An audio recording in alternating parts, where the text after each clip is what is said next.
Welcome back to Murray's Minis. So I'm dispensing with the normal preamble this time because I'm so excited to show you what I've built. So this is my Nurgle plague engine, completely scratch built from balsa wood, a bit of XPF foam and just random plastic bits of junk.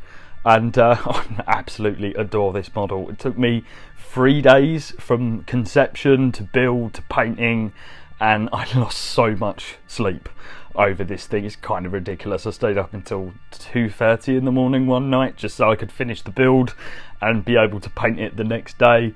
There are so many fun little bits like the Nurglings on this diving board about to jump into kind of like the plague hot tub, and they're all just, you know, having fun being Nurglings in a pool of filth. You can't beat it. It's f***ing fantastic. And yeah, I had so much fun doing this. Yeah, and the water effects are just on point. I spent a lot of time trying to get them right, the glass windows, and I'm struggling to come up with a name for this thing because it's probably going to be a placeholder for a Nurgle Greater Demon, which is kind of insane with it of itself. But if you guys can come up with a name for this, leave a name in the comments because I'm really struggling what to call this thing apart from, you know, Nurgling hot tub time machine. Really. Please don't forget to like, comment and subscribe, and if you want to see me do more crazy scratch building and want to support the channel, can you please consider supporting us on Patreon? And let's get to the build. I started out by cutting some shapes out of XPF foam with my hot wire cutter, and then I'll just bang them together with a bit of hot glue. I textured them very, very rough with a knife I didn't even bother to pencil mark whilst I was doing. Quick word on hot wire cutters. This is the one that I use. It's £35. You do not need to spend hundreds of pounds on a Proxon to get decent hot wire cuts. 35 quid. This thing has done me really good. It's worth it. So I textured it with a little bit of aluminium foil. Just rough and dirty, wanted the surfaces to be quite textured, and just with a flat pencil accentuate the lines. I built the wooden shack out of balsa wood. This is one of my favourite materials to work with, even more than XPF foam. I adore balsa wood, it's so much fun. I was rough cutting out the windows because it's Nurgle, you don't need straight lines, it's all chaosy. And I just used the windows that I cut out here, marked them out on the other side, and just used it as a stencil, stuck in a recessed door because it just looks a lot better. And then I used 5mm balsa wood square strips just to stick it all together. It's nice and sturdy. Once you've stuck some stuff down on it, it'll be nice and strong. I used some plastic ribbing type stuff for the windows. They'll look a lot better when they've got some liquid resin stuck in them and make them look like proper glass windows. So for texturing, I used my mechanical pencil because I couldn't find my HB pencil, which if you look at just above the frame, you can see it on the table. Even though I'm wearing glasses, I can't see shit. It's really bad. So I blacked out the inside with just some Chaos Black paint just to stop any of the light reflecting on the inside. But I forgot to paint the blue bottom and it just didn't work. So I wanted to use this plastic shot glass as like the back engine. I love the idea of there being a massive jet propelling these Nurglings forward in this hot tub, but it just was too brittle and broke apart. So in the end, I used the top of a plastic salt grinder. I've been told I'm not allowed to empty all of the salt that we have to get more of these, but I really want to. So these plastic pipes, it's a kid's toy. It was a suggestion from, I think it was Eric's Hobby Workshop, first pointed these out, but they're really good. This is a hole punching tool that you can get from Hobbycraft, and if you file the metal point down to like a circle or like a round dome, you can get it to look like the perfect rivets, and it will punch through pretty much any plastic. It's a really good way to add some like industrial detailing nice and quickly. Yeah, so I used some coffee stirrers. I used a lot of coffee stirrers for the diving board, got it all textured up, banged it on with some hot glue.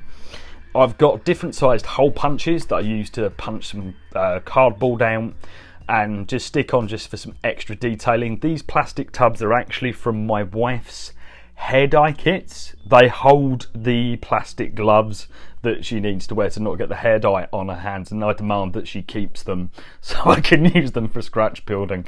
They are really good, really useful. So I'm using coffee stirrers again to add some metal textures and detailing. Don't worry too much about the wood texture. We can cure that later on. It's a really easy fix and it looks really good. I got these nail art beads from Amazon. They were like £7 for like 4,000 with all different sizes and shapes.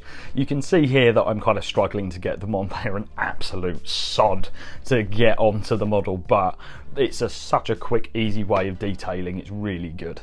So I got, I think it's 6mm brass rod, added inhaler, because why not, as the bottom of the model. So I banged that in there. Just to support it. It's nice and sturdy now, it shouldn't be falling off. So I stuck some plasticard. It's got like that metal grating texture. At this point I decided I needed more chimneys, as many chimneys as I could get, because the more chimneys that are on there the better it just looked. And I used the offcuts from where I had to cut it at a 445 angle to use as spillways, and it looks really good. This ladder is actually from the Baneblade upgrade kit, and it fits just perfectly, because Nurglings still need to climb a ladder to get on that bloody diving board, don't they? So this is where things went a little bit awry. I wanted to make like a big sort of ram scoop to dig out all of the earth as this demon engine pushes along and creates these plague canals. And I strengthened that out with coffee stirring sticks again. I had this grand plan to use these like big mechanical arms to make it look really, really convoluted, and it just didn't work. The super glue set, and I couldn't position it right. So in the end I went to the old faithful, a bit of plastic pipe, stuck it down with some hot glue, and it worked perfectly. Filed it down to fit the contours of the inhaler, and it looked perfect. It looks really good, and it was such a simple solution considering how much time I wasted trying to get this really complicated thing to work. Sometimes with scratch building, basic is better, and it still looks good. So at this point it's looking pretty good. Yeah, I was really, really shocked how quickly this all came together. So I got some cogs that I think it was from like a Halloween costume my mum did a couple of years ago, and she gave me the spare cogs, and they've sat in a drawer for about 2 years. So I just slapped them on there just to add some extra detail, to kind of add to that steampunky look and feel. Considering it's a quite industrial looking building, I just wanted it to have a bit more of a mechanical feel to it. Even though it's a demon engine, I thought, sod it, let's just slap them on there. And is it chaos if you don't spike? You need to have spiky bits if it's going to be chaos. So I looted these bits and a few others from the Chaos tank upgrade set.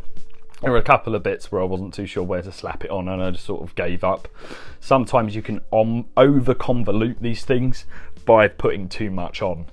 These are cable termination points that I got from Zinj Industries. I pretty much use them on every single scratch build that I have, because I just adore them. I've bought so many of these. I've super glued them on. That's because I've already sealed down the XPF foam with a mixture of PVA and matte varnish. So you can absolutely super glue bits onto your XPF if you've sealed it down properly. So I took the top off of a fruit shoot tube and a bit of acrylic tube, because I really wanted a big jar of skulls in floating. Why not? I thought it was total lunacy, but I thought it'd just add a little bit of crazy detailing right up the top there.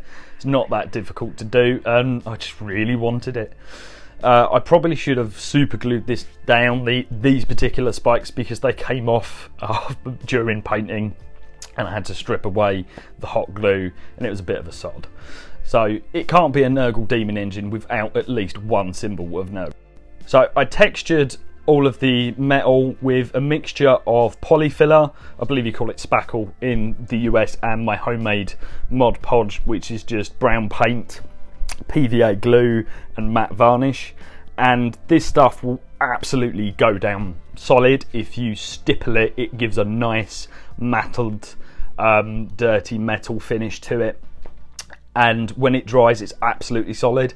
It's good enough to put in the walls of houses. It will be perfectly sturdy enough to stick onto your scratch builds. I cannot rate this stuff enough. It's really good, really useful, and it dries with a nice texture, so it smooths out all of your lines, and if you've got big gaps and crevices, if you plaster it in there, it will really do a good job of filling them. I've now added baking soda into the mixture, and this will do a really good job of having a really thick, grainy texture. And I slapped it on these cocktail sticks, and that gives a fantastic metal texture. I'm actually considering doing a budget Nurgle door scenery video using these cocktail sticks and some XPF foam. Leave a comment if you're interested in seeing that, because it's a project that I'd quite like to do. But I'm slapping this stuff kind of in key places because I don't want all of the metal to have the same texture. With rusty metal, not everything is as caked and as layered, so I picked out some key places, adding it, thinning it out, spreading it out, in some places just taking huge dollops of it and just slapping it on there, and you end up with some really good textures. Half of Rust Effects really is the texture that you're working with.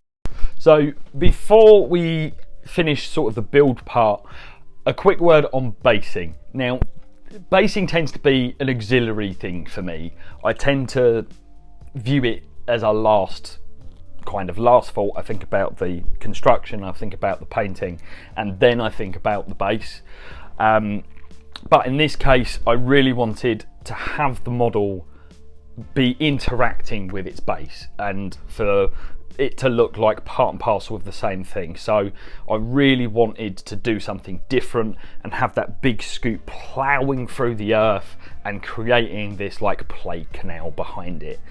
To build up the disturbed earth and rock texture, so I just started cutting it into some XPF foam into chunks, small enough so that I could build it up, some in irregular shapes and angles, and just sticking it down with some hot glue and sort of building that canal shape and just building it gently layer by layer, just so I could get the feel of it. I didn't want to do this all with milliput or something like that. I really wanted to do it with XPF foam where I had a little bit more control over the shaping and I could just go in with my knife and just start tearing chunks out of it. At this point it was actually about 2 o'clock in the morning and I was on the last half an hour of Hot Fuzz because I decided to stick that on while I was working, and I was really struggling not to laugh out loud and barely laughed waking up both of my kids that were just in the room above me. This is a really good technique, and I slapped on tons of this rough ground texture by AK Interactive. I absolutely adore this stuff. I use it on all of my models now. It's just such a quick and easy way of texturing your bases and filling in cracks and crevices and just building up interesting ground texture. And it's already white, so when you paint over it, it's nice and easy.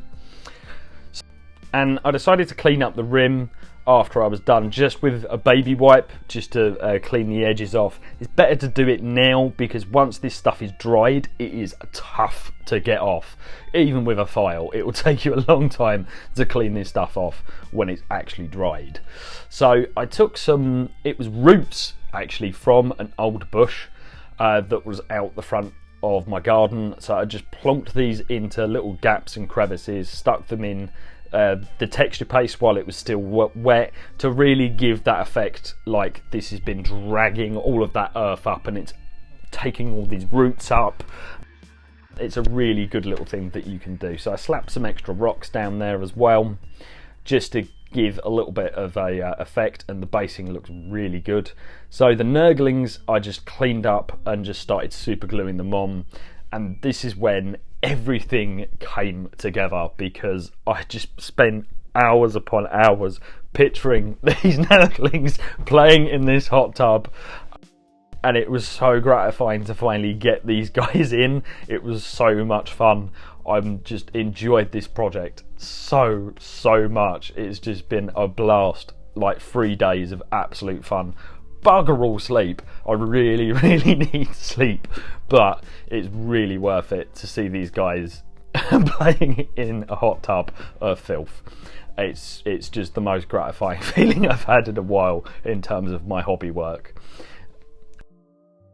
Yeah, so there's the finished product.